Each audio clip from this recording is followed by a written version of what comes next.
and welcome to another booktube video from me, Lauren, from Lauren and the Books. I hope you're having a wonderful Monday. This is going up on because I forgot to put a video up on Friday. Happy Monday. Today I'm going to be talking about the books that I plan to read in the month of May. I've got 10 books here, including some new releases which are actually out in May, which I'm super excited about reading.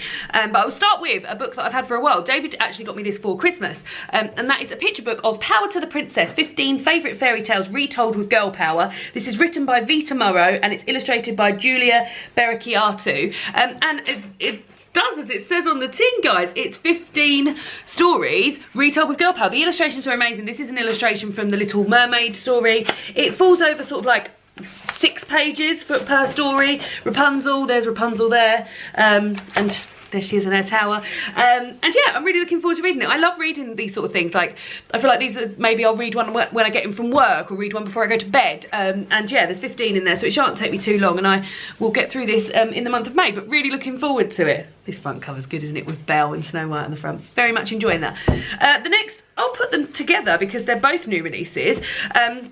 The next two are out in May. The first one is out on the 9th of May, and that's What Red Was by Rosie Price. This is a proof copy, which actually says What Red Was. You might not be able to see that though.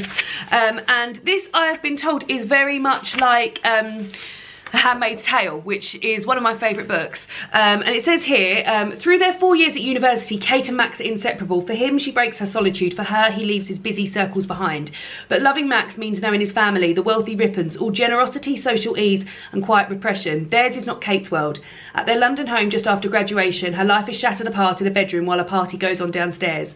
What Red Was explores the effects of trauma on mind and body, the tyrannies of memory, the sacrifices involved in staying silent, and the courage of a young woman in speaking out. And when Kate does, this question, whose story is it now? So yeah, sounds amazing. The line they've got here is a startling and sophisticated novel of modern love and toxic inheritance from a brilliant new British voice. This is a debut. So yeah, very much looking forward to reading that. And then the next one is also out in May. This is out on the 2nd of May. This is a proof copy as well. This is The Doll Factory by Elizabeth McNeil. I've had this proof copy for such a long time. It came to me really early, like middle of last year, so I've had it for a really long time and I've been so excited to read this. This is also a debut.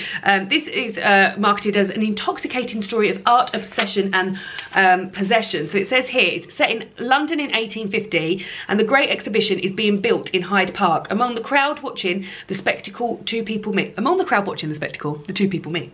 For Iris, an aspiring artist, it is the encounter of a moment, forgotten seconds later, but for Silas, a collector entranced by the strange and beautiful that why can't I talk? That meeting marks a new beginning. When Iris is asked to model for a pre-Raphaelite artist Louis Frost, she agrees on the condition that he will also teach her to paint. Suddenly her world begins to expand to become a place of art and love, but Silas has only thought of one thing since their meeting, and his obsession is darkening. So yeah, very much looking forward to reading this. I follow Elizabeth McNeil on Instagram, and she also makes pottery, and the pottery is amazing. So yeah, very much looking forward to reading that. The next one is also one I was sent by the publisher. I'm super excited about this. This is The Heavens by Sandra Newman. This is not even a very long book. It's just over 250 pages, I think. It might even be less than 250 pages. No, it is 200. Now I've committed to looking now, so I will follow it through. 257 pages, and it's set in 2 different time periods, in New York in 2000 and in London in 1593. And in New York you're following a couple called Kate and Ben, who meet at a party and fall in love immediately, and it's the sort of a very hopeful story of their life. It's the new millennium. There's the first year without a war going on anywhere. The UN have just planted its flag on Mars, and the Green Party senator is about to become the first female president, etc, etc. And Kate falls asleep knowing that her life is wonderful and she's in a very loving relationship with Ben. And then when she wakes up as Amelia in London in 1593, who is the mistress of a nobleman and finds the plague at her door. Afflicted by premonitions of a burnt and lifeless city, she sets out to save the world. Each decision she makes will change her life with Ben forever. It just sounds amazing. I'm really looking forward to reading it. I love this front cover. Excited. And then I've got another, it's a lot of historical fiction going on here, because this is set in London in 1863, and this follows Bridie Devine, who's the first female detective of her age, and she's taking on a case about Christabel Berwick, who's been kidnapped, and she's a child, but she's not supposed to exist. And then Bridie fights to recover the stolen child. She enters a world of fanatical anatomists, crooked surgeons, and mercenary showmen. Anomalies are in fashion, curiosities are the thing, and fortunes are won and lost in the name of entertainment. The public love a spectacle, and Christabel may well prove the most remarkable spectacle London has ever seen. So yeah, I read Himself by Jess Kidd for Patreon book club a few months ago. Really liked her writing, so looking forward to reading this. So that is that. And then I've got a lovely poetry collection here by my good friend Jen Campbell, the Girl Aquarium. I went to Jen's book launch of this and she was in conversation with Jean, and they just had a wonderful chat about the poetry. Jen kindly read a few poems out and I loved it. And I feel so frightened of poetry. I didn't study poetry at school. You either got to do, like, within the English A level, which is like the big exam, you either did poetry or plays, and I got, somehow you just got put in a group, and I got put in the plays group. So I didn't study poetry. So when I read it now, I always feel a bit nervous, but when she was reading it aloud, I was thinking, oh God, like, this really means so much. And like when she was discussing the themes and stuff, I was like, I totally get that. So I'm looking forward to reading this. I'm gonna give myself like some nice like settings when I go and read this. I know it sounds stuff, but I'm gonna like maybe take myself down the beach with a blanket and just sit and read some of these poems and things. So I'm looking forward to experiencing all that. So yes, very much looking forward to a bit of poetry. Then I've got 2 translated fiction books to read this month. As you may know, my aim is to read a translated fiction book every month, but I didn't bloody read one last month. So the one I was supposed to read, I'm doing a buddy read with Jean, Jen and Lauren, and we're going to now read that at the end of the month. So I won't mention too much of this, but this is Tentacle by Rita Indiana. And this is, it's all sorts to do with global warming and politics, queer politics, poverty, sex, colonialism, contemporary art. It says, bursting with punk energy and lyricism, it's a restless, addictive trip. The Tempest meets the telenovela. So I'm going to be buddy reading that with Lauren, Jen and Jean towards the end of the month. And then for my online book club with my pals, we are going to read Convenience Store Woman by Sayaka Murata, which has been about for a while. And I've mentioned this on my channel a few times. So this is about Kiko, who gets herself in a job at a convenience store, and she's completely happy to be in this job at the convenience store, and a lot of people are like, why don't you want to push yourself a bit more? And she says, I don't, I'm happy. And people's thoughts about that. This is very short as well. This is under 200 pages long, and it's also, there's not much font on the old page there. It's translated from the Japanese. So yeah, very much looking forward to reading that. And then for my Patreon book club, I pick a theme every month, and they offer up 2 books, and then my Patreons pick a book out of that. And the theme this month was Future Female. And the books I put in were The Growing Season by Helen Sedgwick, and Vox by Christina Dolce, and Vox won.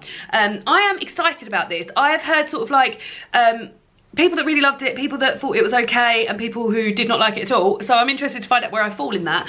This is a book about a world in which women can only speak 100 words a day. And if they speak more than 100 words a day, their bodies are coursed through with electric volts. So yeah, and 100 words a day. And like something that I really like, this is the proof copy, but what I really like is they've included the reviews here, which are all done by women, and then they've put afterwards how many words that would be. So for instance, a sentence, so Vox is one of those books you'll want to tell everyone about. The Handmaid's Tale meets The Power. Nothing will silence this book. Well, that's 23 words, guys. That's almost a quarter of what you're allowed to say a day. Like, I can't even imagine how, like, I speak so much. 100 words would just not cover anything I have to say every day. So yeah, I'm looking forward to reading this. So yeah, that is what we're reading for Patreon Book Club. If you want to join in with Patreon Book Club, I will leave all the details of my Patreon feed down below. We read a book a month, and then at the end of the month I discuss it in a live show. Tonight is actually the night. I'm filming this on Sunday. We're going to be discussing The Scapegoat, so I'm looking forward to that. It's really nice way to chat about books. And then the last book is one that I've mentioned I think I've mentioned this in 3 TBRs. It's Crazy Rich Asians by Kevin Kwan. This is what I'm reading for my book club. Well, so many book clubs. This is what I'm reading for my book club at work, my in real life book club, like people there. This was the May pick, and I think I've been planning on reading it like through March, through April and through May, but because it falls on the first Monday of every month, the first Monday of May is a bank holiday in the UK, so it means that we're not discussing this until the 14th of May. Like, it's quite a long time to go. So I need to start this soon. I've watched the film of Crazy Rich Asians, and I really liked it. This is a trilogy following a group of very affluent and rich Asians in Singapore, and them spending their summer there, and yeah, I enjoyed the film. We really enjoyed the film. We went to see it for David's birthday, so I'm quite looking forward to reading the book and seeing how it measures up. So those are the books that I plan to read in the month of May. Can't bloody believe it's May. Soon, like in June, that's when I start thinking about like what have been my favourite books so far this year, how my reading target's going, and then like, then it's Christmas. So imagine. So these are the books that I plan to read in the month of May. Let me know if you have read any of these books, if you're planning on what you're planning on reading in the month of May, and I will see you all again soon for another booktube video. Goodbye.